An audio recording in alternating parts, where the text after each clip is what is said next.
ఈ వృద్ధులపై జరుగుతున్నటువంటి వివక్షతని గమనించినటువంటి ప్రభుత్వాలు వీరిపై కొన్ని రకాలైనటువంటి సెక్షన్లను తేవడం, కొన్ని యాక్టుల ద్వారా వారికి ప్రొటెక్షన్ ఇవ్వాలనేటువంటి ఉద్దేశంతో ముందుకు రావడం జరిగింది.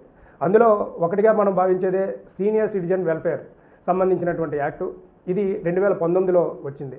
ఈ 2019లో వచ్చినటువంటి సీనియర్ సిటిజన్ వెల్ఫేర్ యాక్టుకు సంబంధించి ఒకసారి కనుక మనం పరిశీలించినట్టయితే, ఎవరికైనా వారు ఉంటున్నటువంటి ఇంటిలో ఆడవారైనా మగవారైనా వయసు మీరినటువంటి వ్యక్తులు ఎవరైతే సీనియర్ సిటిజన్స్ ఉన్నారో, మీపై ఎటువంటి అబ్యూజెస్ జరిగినా కూడా, ఎటువంటి ఇబ్బందికరమైనటువంటి పరిస్థితులు ఎదురైనప్పుడు మీరు చెప్పుకోవడానికి మీకంటూ గవర్నమెంట్ కొన్ని స్థానాలను ప్రకటించింది. ఆ ప్రాంతాలకి మీరు తెలియజేయడం ద్వారా కూడా రక్షణ పొందడానికి అవకాశం ఉంటుంది. అవి ఏవి అనేది ఒకసారి మనం ఆలోచించినట్టయితే, డిస్ట్రిక్ట్ వెల్ఫేర్ ఆఫీసర్స్ మీకు ఎప్పటికప్పుడు ఉంటారు. ఈ డిస్ట్రిక్ట్ సోషల్ వెల్ఫేర్ ఆఫీసర్స్ని మీరు కనుక ఒకసారి అప్రోచ్ అయినట్టయితే, మీ సమస్యలను లిఖితపూర్వకంగా ఇచ్చినట్టయితే